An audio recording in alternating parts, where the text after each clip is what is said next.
we already can start our webinar about studying in China here today. I would like to welcome every one of you who joined us right now. This webinar is brought to you by the CEIBS MBA. The CEIBS MBA is the #1 MBA in Asia and has been in the top tier in the past 6 consecutive years. You can choose the 12-month option or the 16-month option with us. It's fully conducted in Shanghai with overseas opportunities as well. And we will know more about studying in China after this webinar.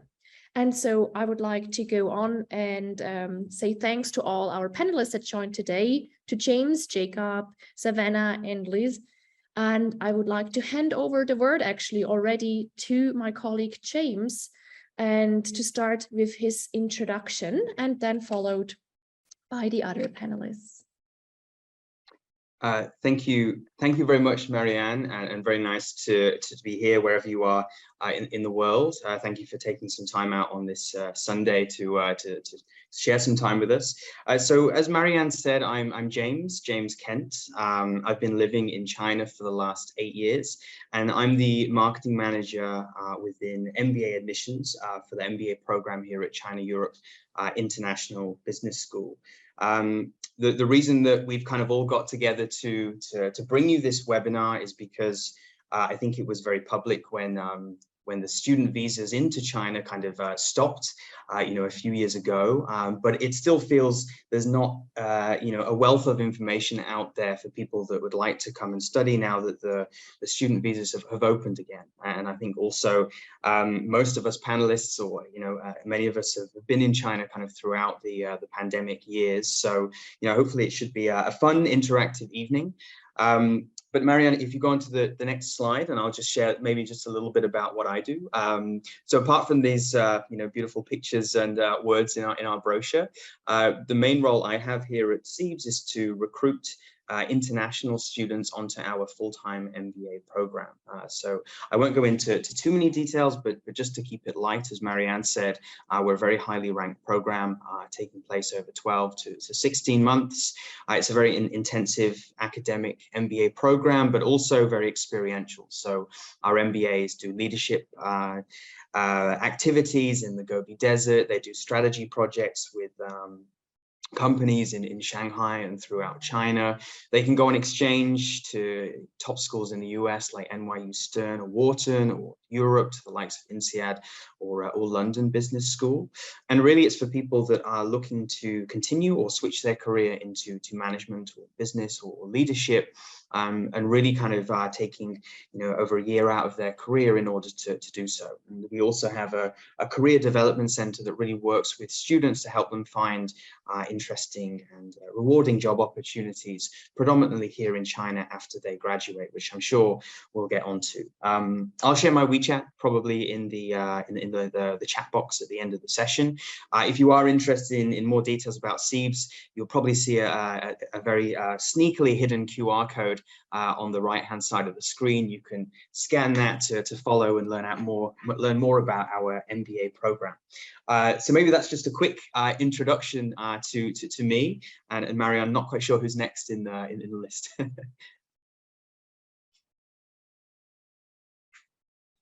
Oh, you're on mute, Marianne. Yeah, thank you, James. So the next panelist to introduce herself would be Lisa from That's Mandarin, very important Chinese language studies, right? Would like to give you the stage. So welcome everyone. So my name is Lisa. I'm actually from the Netherlands and I have been here in Shanghai for almost 6 years now. So I'm working as PR marketing manager for That's Mandarin. And That's Mandarin is a premier Chinese language school and who has been delivering excellence in Chinese teaching for over 17 years to more than 50,000 students of different nationalities. So we provide classes in Shanghai, Beijing, Suzhou, Hangzhou, Milan, and also anywhere else in the world with our online classes. So with our own in-house Chinese learning platform, it's called Nihao Cafe. And this online learning platform, it gives you like linking words, storytelling, and it will connect you with our native speakers as well. So you can also see that here on the slide. So, and for our offline program, we also provide visa programs, students visa support, HSK programs. And if you're here, you can learn about the cultural events, languages, and summer and winter camps. If you want to know more about That's Mandarin, then you can go to the website or scan the QR code with WeChat and you'll be knowing more about us. Yes, and we're happy to join the webinar and tell you more about studying in China. Yes. Thank you so much for this introduction. And next up is Savannah. Hi. Hi, so excited to join this webinar. My name is Savannah Billman, and I am a content manager at China Admissions. I have degrees from 2 Chinese universities, Peking University and NYU Shanghai. And even though I'm outside of China now, I have 6 years of studying in China as a student. So China Admissions is a platform designed to help international students learn more about how to apply to Chinese universities, and we assist students with the application process 100% of the way, all the way up to admissions. And we have over 200 Chinese universities and thousands of programs on our platform.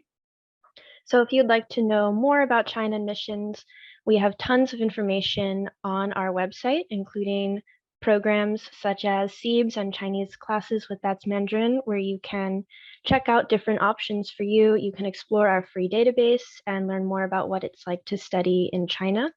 So we have our QR code there that you can scan, and also we have several other social medias as well, such as Instagram and WeChat. So yeah, thank you for having me and excited to be here.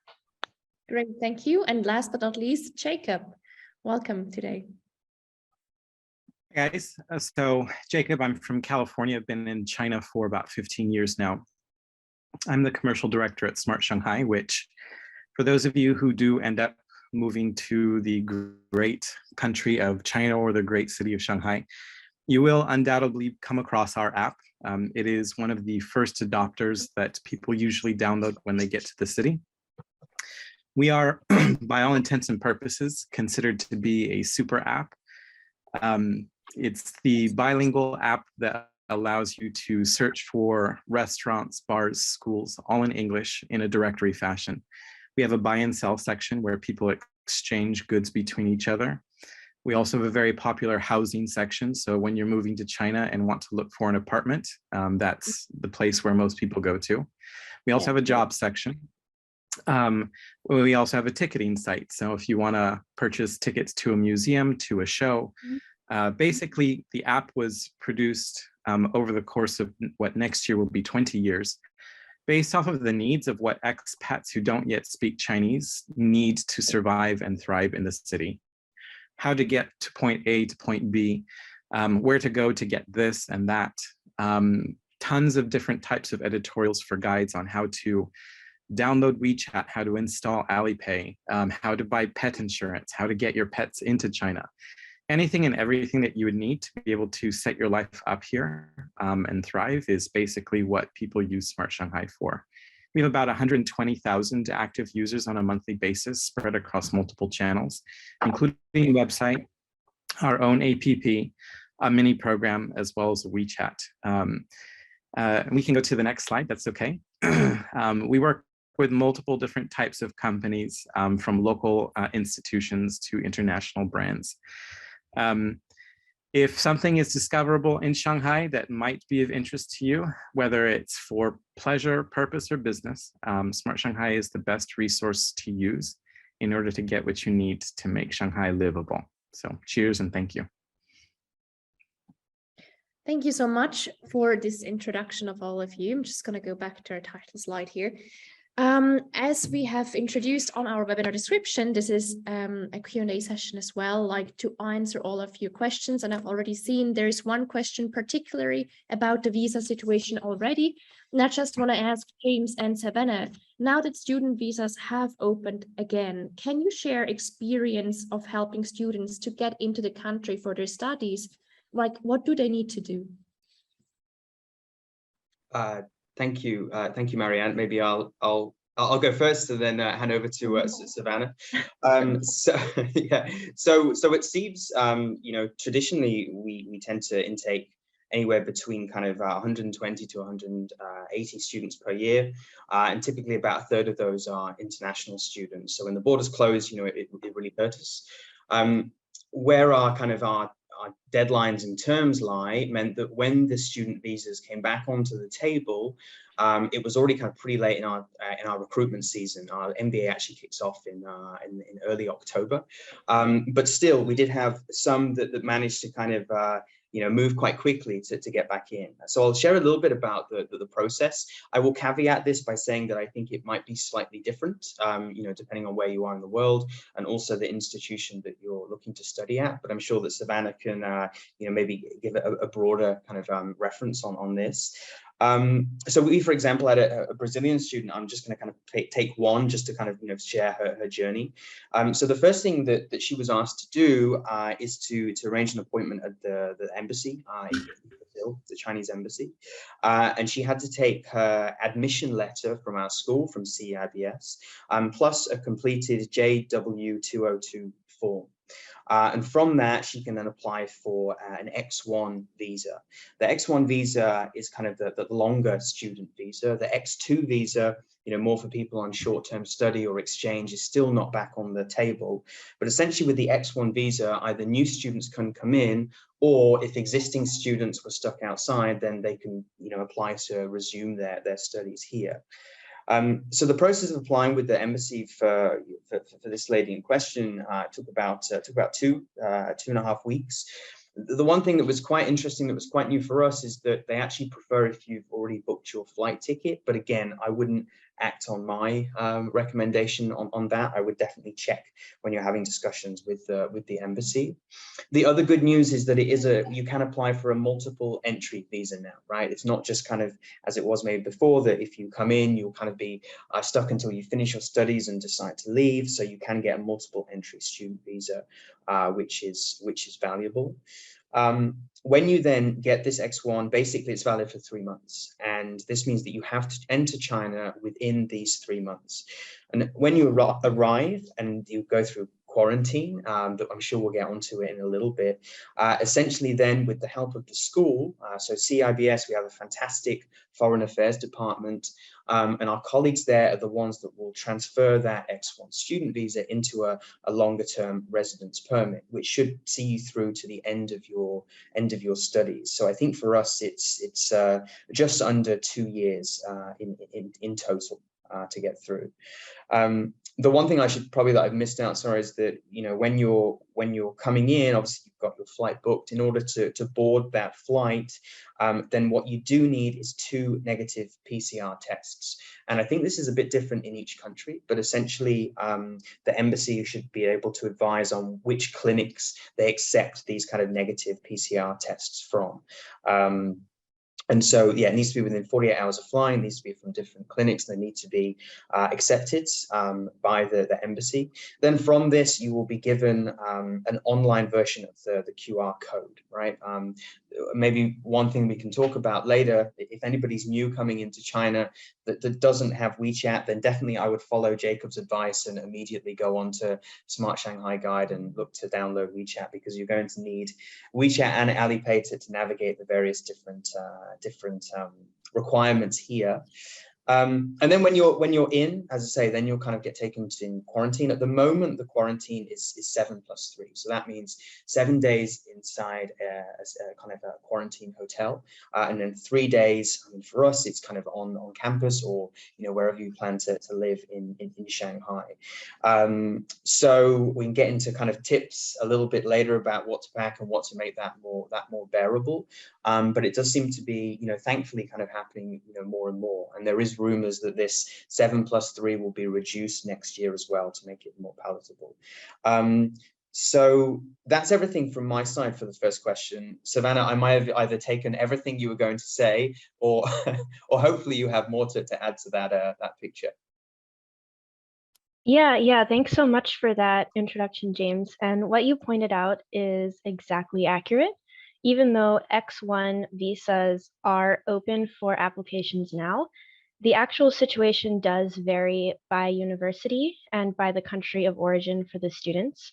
And what we've been seeing at China Admissions is it's actually been a bit difficult to give all students 100% accurate situation because of this scenario that each university in different provinces in China are maybe operating under slightly different guidelines, which affects the students who are able to return and the speed at which students are able to return.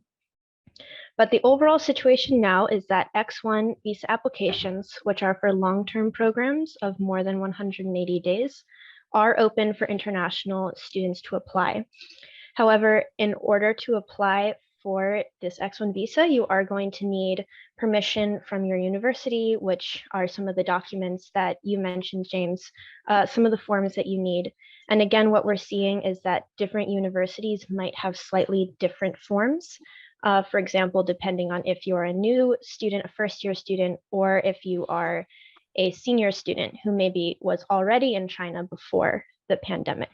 So that situation can be slightly different as well. So for students who are interested in returning to China, really the university is going to be your #1 point of contact. And it's better to get the information directly from your university rather than random places online, because the universities have that most accurate information. Yeah, and you do need all those forms, etc. And again, what we're seeing in China admissions is that right now, the costs of returning to China have been a bit of a barrier. Not only are the flight costs quite high, the quarantine costs can also be prohibitive for students. And again, not every country has consistent or direct flights to China yet, though we're hopeful that this is going to be changing in the future. Of course, we can't predict 100% accurately. So as of right now, the universities are eager to bring their foreign students back. It's definitely not happening all at once. There's a very measured flow of students who are able to return to China, which is probably the best type of process that we can hope for, because otherwise there would be a huge overload that would really overwhelm the quarantine system. So as hard as it is for students to have to wait and be patient for yet another few months, that really is the advice that we're giving at China Admissions. Like, all signs are in a positive direction. It's definitely just going to be a very gradual opening up process. Thank you so much, Savannah. I think this also answers one of the Q&A questions I just saw. What would you recommend to students who have started studying online? Best to approach their university directly and check the situation there, right? Yeah. Well, thank you for these interesting insights. If you have sent the Q&A question, don't worry, we'll look at them towards the end as well, or in between whenever suited. So we'll answer most of them directly, or at least by email afterwards. And like, picking up on the situation in China, especially Shanghai, particularly right now, and the change that has been happening over the past 3 years, what can internationals expect coming to or coming back to the city? Maybe Jacob, you could start if you have an input here to this question. Yeah, sure. I think the best way to describe how China and Shanghai are specifically now, comparative to most other people's experiences around the world, is that this is very much a different world than what you would expect. This is a society that is highly organized, is able to disseminate information to large masses of individuals, and is able to move populations according to specific needs or populations that are surrounded around the fact of trying to keep the population safe. And so I'll talk a little bit about some of the negatives and some of the positives. And when I say negatives, I have to say that negatives can only be perceived that way. How you choose to react to certain things are very much up to individuals' own choices and decisions. But some things that I would say take getting used to is, #1, regular testing is mandated throughout the city. And so once you come and you get your WeChat account set up, your Alipay set up, you'll also have to plug into the national, or at least the city level healthcare system that allows the city to track how often you've been tested and what your test results are. This takes some getting used to. But I remember once this was instituted earlier this year, it was thought of as being a nuisance. And then eventually it just becomes a habit that you don't even think about anymore. Pretty soon you'll be an expert and you'll know all of the testing centers around the city that have the least lines to wait in. And so again, it's just something to acclimate yourself to. Another thing that you need to get used to is the fact that, yeah, you will be tracked in your whereabouts, and this isn't necessarily used for nefarious means. It is one of the implemented technologies that China has used to be able to stamp out the virus where other countries have not been successful in doing so. And they do this very easily through contact tracing and making sure that they take no precautions with regards to isolating people who may have been affected and making sure they're safe. Another thing that is a big change is the fact that sometimes parts of the city close down because of potential spread. Again, I think that over time, this has worn down on people's mental status with regards to, another lockdown. But I think we've gotten down to a point of level of population in the city of real China diehards that are just able to weather these things and not necessarily see them as negative. They're just part of life here in China. And despite what people might have in terms of their own views on the situation, there are practical measures with regards to why China does this. They do not have the same level of medical infrastructure that other countries do. And so, preventing things from spreading out wild is in people's best interests, at least until they're able to gradually inoculate people and figure out how to deal with this. But on the flip side of this, there's also a lot of good things.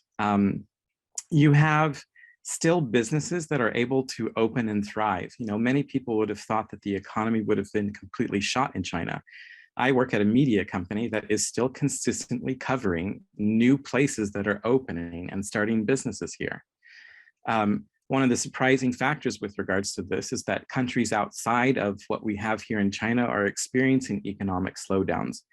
And while China is also experiencing this as well, I don't see another economy that is still able to provide the impetus for businesses to start and to grow.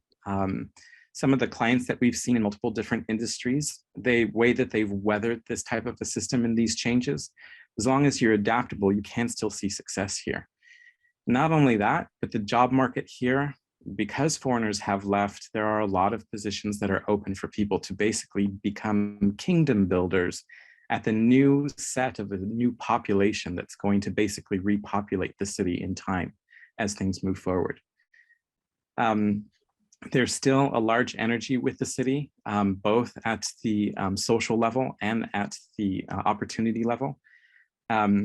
But yeah, it is an entirely different world. It's something that you can get used to. And in many ways, I think that there are a lot of things about this particular place that can be lessons learned for people outside of China. It's a cool place to be. And despite things being different, they aren't necessarily bad. We'll have to see how things play out in the future. All right, thank you for these interesting insights. I think I have a follow-up question for you afterwards, but first, Lisa, how did you experience this working for That's Mandarin? Any changes in how you conduct school lessons or English, like language learning procedures? Yeah, I think Jacob has mentioned a lot of things that we experienced during the lockdown and epidemic, and Shanghai did change. It's like it did affected a lot of businesses, also expat businesses, because a lot of expats left. But how we kept on is that we quickly shifted to like online classes, online learning, online classes, because we're living in a new digital era where we can offer online opportunities. And this is sometimes also give you the similar experience. Of course, face-to-face is better, but because people cannot go to China or they still want to continue with their studies, online is still a good possibilities. And although many expats left, there are still some coming back. So, and a lot of students during the lockdown, we had we provided them like online classes, and we wanted to let them keep learning, like not give up. Lockdown cannot like prevent you for doing or stopping something.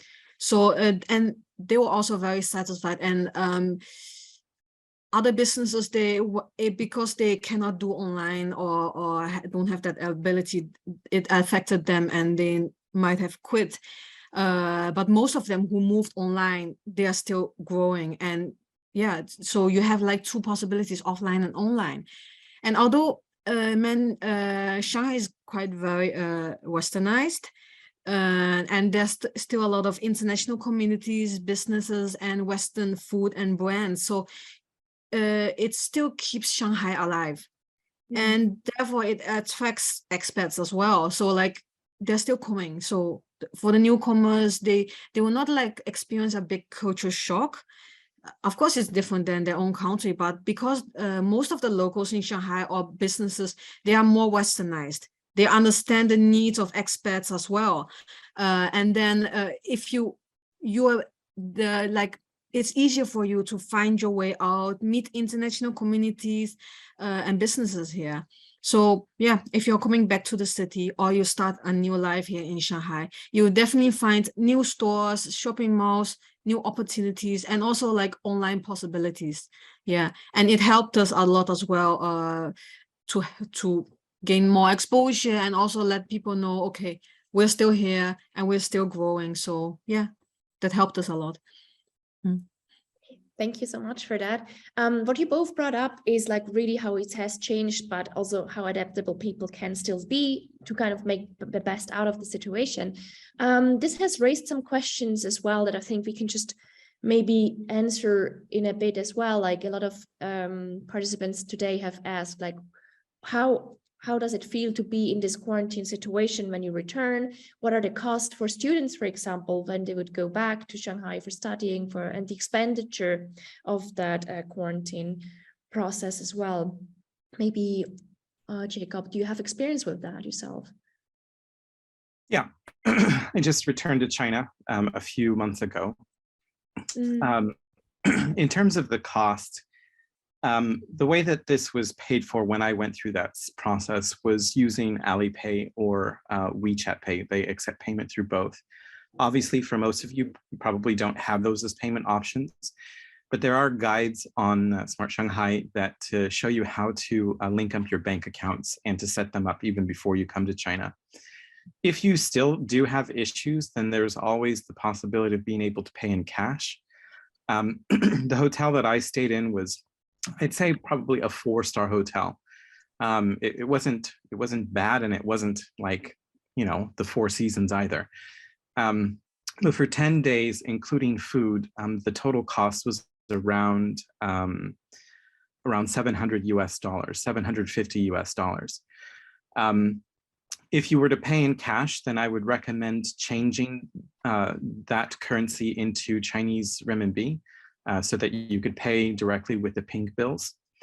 And then a few tips to make quarantine life better is, number one, pack towels. I know this isn't the case for everyone, but in my particular hotel, we were given 2 towels and they were only hand towels. And, you know, I'm a generous looking fellow and I needed a little bit more than a hand towel to dry myself. So I ended up ordering towels on Taobao, on a platform, an e-commerce platform. But if you could just pack 2 towels for yourself, that'll be a lifesaver. Some people, including myself, get the nice little perk of actually having a bathtub in addition to a shower. So if you want to pamper yourself, then pack some candles and some bubble soap. Why not make the most out of it? Third thing, pack some snacks that you might enjoy. You know, nothing too unhealthy, but of course, what you're going to be given in terms of food is going to be just traditional, commonplace Chinese canteen food. Some people will like it and some people won't. And generally, Chinese food tends to be on the lighter side as well. I would find myself getting quite hungry frequently. And so having little snacks here and there, like cup noodles or anything like that, helped to keep me over. Additionally, and I know might freak some people out, but again, this isn't the case for everyone, but pack some mold spray as well. This is just spray that you can spray on the walls to remove mold. Some people have had this in some of their hotels. Some people have not. I did, and just being a little bit of a clean freak, it was nice for me to have spray. It was clean, and then that was it. It was completely gone. Nothing to freak out about. It clears up in about 1 minute if you have that. In terms of what to expect for Shanghai, based off of discussions with a lot of my clients in the hospitality industry, one of the things that Lisa said that we are going to be ramping up capacity for additional people coming into the city. And I know that there are actually a few 5-star hotels, and not 4-star, but 5-star luxury hotels that are being volunteered to service the Shanghai municipal government and converting into quarantine hotels. And so some of you may be very lucky and have a very nice stay. And so the experience varies from hotel to hotel. Some hotels are very strict and they won't allow you to order outside. Some hotels are not as strict and will allow you to order food and goods and services from outside the hotel as well. One last piece of advice is when you check in, if you have comfortable financial means and you are interested in an upgrade, they will not volunteer information, but you do actually have choice in the room that you can select. I just politely asked if I could have a nicer room. And they took my old key and they changed me to a room that was facing a garden that was away from the main highway. And so that was a free cost. I didn't have to pay anything. It was just a matter of asking. But I found out later that I could have had an even nicer upgrade if I wanted like an executive or even a suite. You do have to pay extra for those, but not having known that in the very beginning, I only found that out in the last 2 days, in which case I thought it was, useless to upgrade. In some cases, it doesn't make too much of a difference. My hotel room was quite nice. But if you do want to, introduce yourself to China in style, you do have the option of upgrades at some hotels. Just be sure to ask. All right, that's a good tip. Considering to go back, I would probably look into that as well. Picking up on something Lisa said just a second ago, that there's still a lot of opportunities for expats who are in Shanghai. James, what do you think? What's the current career outlook for expats in China right now? And maybe you could also give us an information about if it's possible to transfer a student visa into a work visa after graduation, because that has been a question asked in the Q&A section. Sure, happy to do so. I was also furiously taking notes from Jacob's sharing, as I'll also be heading to London in December, and hopefully I can snag one of those 5-star hotels that he spoke about. But on the job front, it's also interesting. I really like one thing that Jacob said about kind of kingdom building, kingdom builders here, and that really resonates with me, because that was actually, if I think back, that was one of the reasons I left London in the first place to come to China. Maybe like some people on the call this evening, I studied Chinese at university. I was working in London, enjoyed my life there, but in London there was a sense that everything is already built, right? The kingdom is already built, right? And anything you do, you're just kind of contributing to kind of the existing infrastructure. But then when I came to China, it was very much the sense that you're part of that, you're part of that building process. And I think obviously part of that is being a kind of an international here, particularly working for a global school like CEIBS. But it tends to be a common feedback amongst a lot of people. So one of the questions I get a lot in admissions now is, has that changed? There's still kind of these exciting opportunities for for young professionals here. And my answer shortly is yes, and yes for kind of 2 reasons. One, although the world has been struggling with COVID and every economy is slowed down, the sheer kind of size of the China economy and, the kind of their starting point in terms of growth, right? There's still a lot happening here, a lot opening. And I think that, Lizzie and Jacob's answers kind of attest to that, right? It's still a massive market, even for multinationals to still come into, to this day. So that lends itself to a lot of opportunities. And then you've kind of got this multiplier effect that, again, is kind of, what my kind of peers on the call were saying, that a lot of expats have left, and there's no way around that, right? A lot have left, and a lot of friends have left Shanghai. The real interesting thing is that before kind of COVID happened, there was talk about kind of the era of expats kind of just completely dying in China, right? Because you've got obviously, such demands on speaking Mandarin, and you've got kind of highly educated Chinese kind of studying abroad and coming back to China and Shanghai. So it was really kind of questioning the value of internationals here. But I think that, COVID's really changed that picture. I say a lot of internationals have left. This is a little bit anecdotal, and please don't anybody share this with my boss, but I've been approached by more headhunters in the last 2 months than I have done in my entire 8 years in China. And there seems to be, pretty common feedback when you speak to people here. A part of this is driven by growth, that would naturally be there. And also part of it is kind of replacements for, for foreigners kind of leaving. Even for our MBA, and we have a fantastic career development center that work, every day with our students and international students to help identify kind of career pathways here. And they're still seeing kind of the two options, right? So it's still Chinese companies, although maybe in less numbers, they're still going out. So one of our American alums who graduated this year, he's going to work for Pinduoduo, which is a fantastic digital platform, and he's working there because they're expanding into the US. Another example, I mean, we're inviting them back to campus in a couple of weeks' time, but we work very closely with AB InBev, and probably people know them for, for Budweiser, and lots of other fantastic beverages. So they still recruit internationals because really for ABI, China and Shanghai is their hub of operations for APAC. So that's still very important. It's a very important market in the region. And of course, they do a lot of kind of cross-border business as well. So the short answer, Marianne, is yes, there's still, opportunities there, but, the real point to kind of focus on is, a little bit like what we talked about before. It's kind of, success will go to those that are, adaptable and resilient. And I think that, China's a good measure of that, I would say. True, very true. Thank you so much for the insight. Yes, speaking of daily business as well, like Savannah, what do you think? What does a typical student's day look like these days? Well, in many ways, the typical student life in China can look very similar to pre-COVID. You'll have midterm and final exams, homework, presentations, you'll be studying Chinese. Your classmates will likely be a mixture of both international and Chinese national students.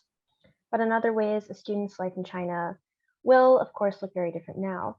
And as Jacob pointed out, one of the major practical ways in which life looks quite different is because of the zero COVID policy. You may have to do daily tests or every other day COVID tests. If there is an outbreak in your city or your area of the city, or even just in your dormitory, you may find yourself having to be locked down for either a very short amount of time or an uncertain amount of time. You may also still be taking some courses online, even though you are in China, which is because some universities still might have the bulk of their students outside of China. So they would need to have a hybrid mode sort of scenario for students to take classes. We estimate that there are less than 5%, we estimate that there are less than 20,000 international students in China now, which is around 5% of the previous number in 2019. And this has some drawbacks and benefits. One of the drawbacks is you might be the only student from your country or region. You might not have people that speak your native language. You might not be able to find a restaurant or grocery store that offers the food and the flavors that you are used to. One of the very practical benefits is, of course, that you will be able to practice Chinese more it will be maybe easier for you to make more Chinese friends because most of your classmates could be Chinese. This is excellent for your Chinese ability, and if you are very serious about growing your understanding and knowledge of China, you'll be able to make lasting connections and friendships in China with Chinese people that you might have been a little more nervous about making if you had a strong international community to fall back on. Yeah, I think another way that things are a bit different now is with travel in China. And I think this was also a question in the Q&A about inter-province travel. Maybe in the past in China, students really enjoyed the opportunities to travel between city to city very easily, to travel to see different historical sites, or even traveling outside of China for a holiday vacation in Thailand or Japan or something like that. Definitely, this is going to be severely restricted. Movements are restricted because of the COVID policy. So it could be very difficult for you to leave and re-enter your own city. And if you want to travel into another province, you'll need to have proof that you have no COVID and that you have not come into contact with anyone who has COVID. So it's definitely more complicated. It's doable, but it can be more expensive and more time consuming than it was in the past. So actually what we're seeing now is more and more students are staying within their city or within their own province, getting to know their local environment, the suburbs, the little towns around them very well, and making a lot more local connections than in the past, where students might have enjoyed traveling between multiple different big cities. So that could be a pro or a con, depending on how you think about it and what experience you want in China. But it's definitely a really different environment now for international students. But of course, as Jacob said, different does not mean bad. There are new opportunities that are opening up to you to make maybe deeper and stronger connections with your local domestic Chinese environment, as opposed to having kind of the high-flying, city-hopping international student experience that may have been the norm previously. All right. Building up on this, like maybe a question to all of you, like if someone is planning to come back to China to study right now, what can they do now to prepare? We have heard some things like downloading the relevant apps already, like WeChat, but are there other things that you would recommend? Well, from my point of view, I think it's best to understand the base first regarding the current situation where you're going now and how it's like there, and also understand a bit the basics of the culture and the language. You can already talk with people who are already at that place where you're going to, and get yourself also prepared, okay, what can I expect? What is out there? And also most important for a lot of people who might find out too late, get your phone prepared. So China uses its own technology, such as WeChat and Alipay, and some Western apps and websites might not be applicable in China, like Gmail, Facebook, Yahoo. So yeah, the most important thing, online research about all those things, then you get yourself more prepared, these basic knowledge. Yes. All right. One thing Jacob. that I would, yeah, one thing that I would recommend for sure is before coming to China, you will want to purchase a virtual private network or a VPN. Trying to buy and set up a VPN in China is a headache. It's much easier if you do it before you come. And so, as Lisa had mentioned, some sites in China are not easily accessible. A VPN is a type of technology that allows you to bypass the Great Firewall of China so that you can look on your Instagram or check your Snapchat at your desire and leisure. And so don't think that once you come to China, everything is blocked off and you live in a bubble. It is actually legal to own a VPN. It's just illegal to sell them. So that's a common misunderstanding that people have. Another thing that I would also recommend is make sure for any types of special medications or vitamins or whatever that you typically like to have on hand, whether it's something to help your tummy or if you've got sinuses or anything like that, make sure you stock up on those things before you come, because some things can be a little bit difficult or just not available in China. The third thing that I'd also recommend is to make sure that you have a mindset that is ready to be completely changed and transformed. People should by no means consider the current situation a barrier to come to China, because, you know, as James has reiterated on one of the things that I'd said, like the expat population has decreased by 70%.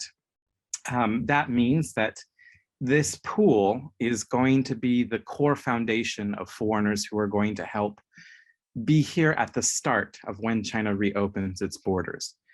Back in 2016, the Shanghai government itself had announced that they had plans to grow the foreign population to 800,000 foreigners. Now that is a 4x growth. And so we do anticipate that China is going to be opening up. As Savannah had mentioned, it's going to happen gradually. But you have a chance of being, you know, it's this type of analogy that I say, you know, being employee number 10 at Facebook, you know, those are the guys that help shape things, right? Everyone wants to be employee number 10 at Facebook, but no one knows how big Facebook is going to be at that time. And so that's the same thing here. China is on course to being one of the largest economies in the world. It's on track to surpass the US.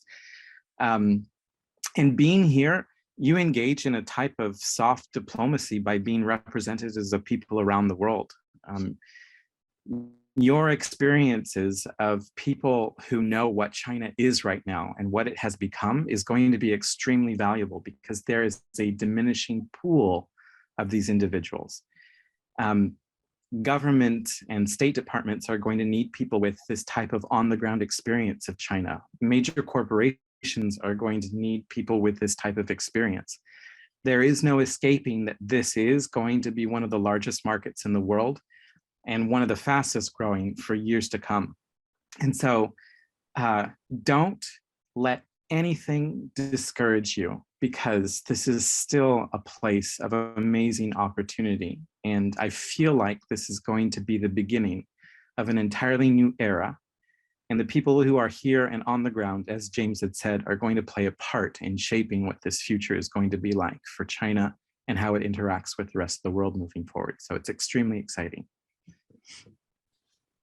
Yeah, just to echo what you said, Jacob, for students who are serious about coming to China now, you really are going to be placed in a truly excellent and very unique position for your future careers. Because of the small number of foreigners and foreign students currently in China, your insight and expertise is going to be very rare. And so definitely invest in Chinese language and understanding Chinese culture, making Chinese connections, especially in the West. Since about 2017, there's been a severe decrease in the number of students who actually speak Chinese and have been to China. And this is going to have quite serious effects for future politics and future business. So you will definitely have many unique opportunities that open to you as a result of your decision to study in China now. And yeah, just as kind of we've all touched upon, being prepared and understanding where you're going, pay attention to the laws and the social norms and the cultural do's and don'ts that you're going to need to adapt to. On our website, China Admissions, we have dozens of blog articles that address some student-centered topics, such as working and interning while studying, some essential vocabulary for COVID testing that you need to be aware of, plenty of information about different cities and universities in China. And Smart Shanghai is an incredible resource as well. I used it all the time when I lived in Shanghai. Yeah, and that's Mandarin. If you are serious about going to China, definitely pursue at least conversational proficiency in Mandarin that will really just transform your experience in China from one of a kind of outsider tourist to someone who's able to more deeply engage what's going on around you. So definitely don't give up. This is more of a hiccup and a blip than the permanent state of the future going forward. So looking forward to seeing what all of the students in this chat can make of this wonderful opportunity. Great, thank you. I see you, James, you're nodding. Do you want to add something to this? Yeah, I think most of the things have already been said. I actually just, and it's my mistake, but I realized I missed out one of the kind of the points that you asked me to address earlier, just about the kind of transferring to a work visa after studying. Right. So yeah, essentially this is, I come from, as I mentioned before, I come from the UK, and this is actually quite difficult for people that are, now, not British citizens, right? Even if a company wants to hire you, they still have to apply for permission to offer a work visa. But in China, it's still, a lot easier, right? And then either you will join a company after you hopefully graduate from CEIBS that already, hires internationals. And so they'll have, HR departments and foreign affairs departments that will already be very familiar with this process, or occasionally we've had it and it's kind of, brand new companies or startups that want to hire, and you will be the first, foreigner there. And as Jacob said, hopefully some of these days, these companies will grow to be the Facebooks of China.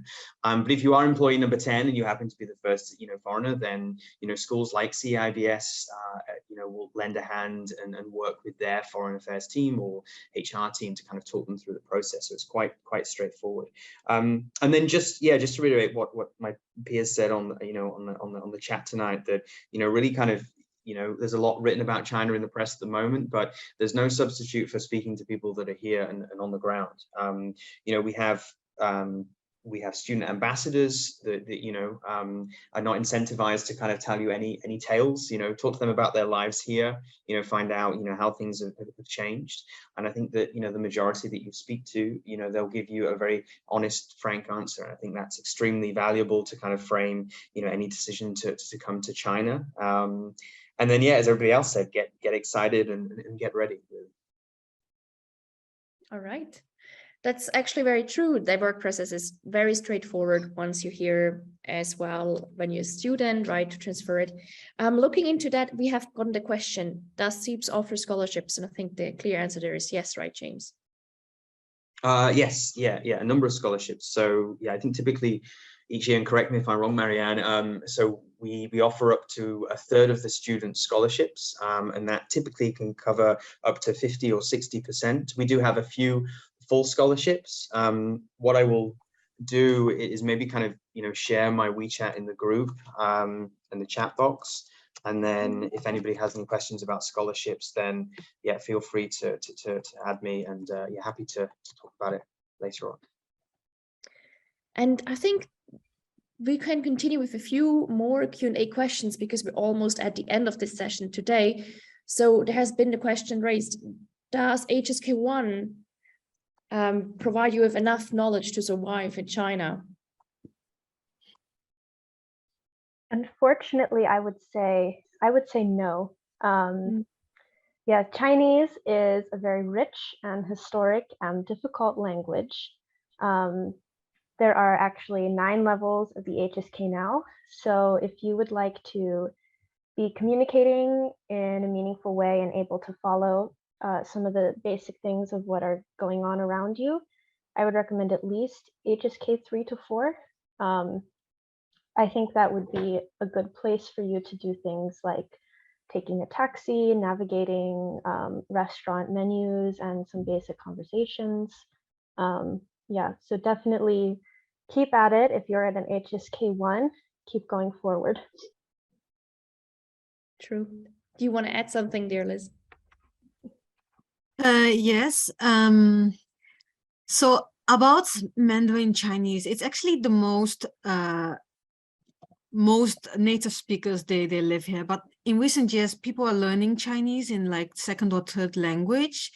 What Savannah also said is with HSK1, you only know the very basics, so you cannot like conversational talk and understand people.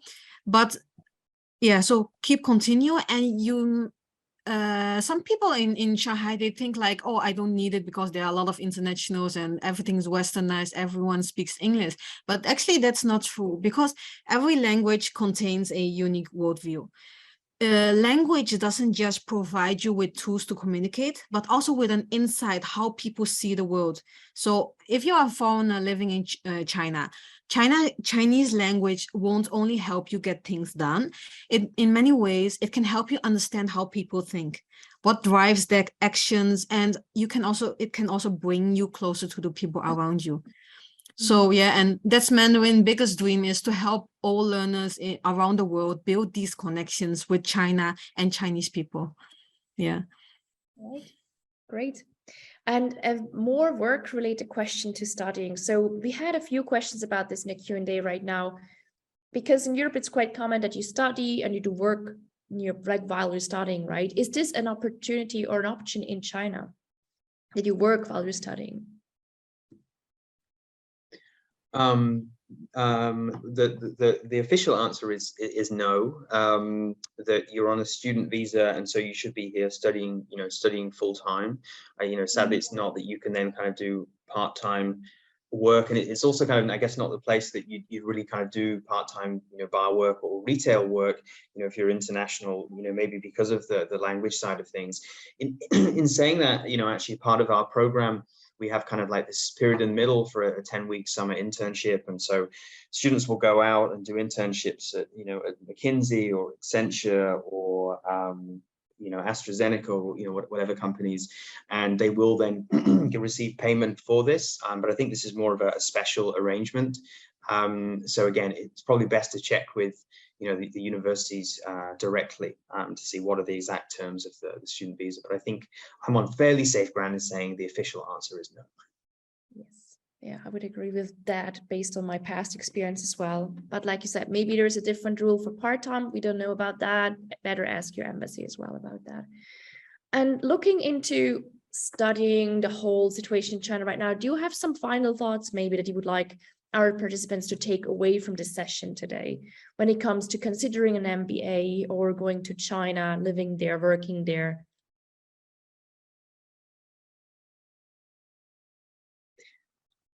Nobody wants to jump in. maybe I just go first. And saying that I guess we, all of us kind of set up this webinar because we know there's a lot of questions out there, right? And I don't think this this stops when we finish the conversation here. But hopefully, we're all very passionate about what we do in China. And if you have any questions for any of us, then yeah, I think we'll obviously kind of maybe send a kind of a summary email tomorrow with everybody, featuring kind of email addresses, website links, etc. Because there will be questions that will come up further down the road. And I think once you get hopefully admitted to a university, or you come to China to work or to study Chinese, maybe there'll be changes with the with the visa situation and the quarantine. So keeping in touch with people like us, or people that are on the ground in China, I think it's definitely valuable.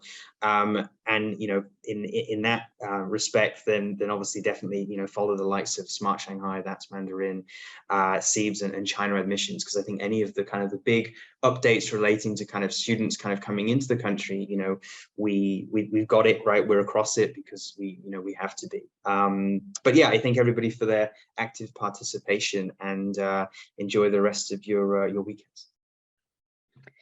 Well, yeah, thank you everyone who joined us today as well, right, online, and especially the panelists today. It was a real pleasure. And for all of you who have joined us today, in the coming days, you will receive an email from our side as well with the contact details of all our panelists. So if you have more specific questions or you would like to reach out to them, feel free to do so later on.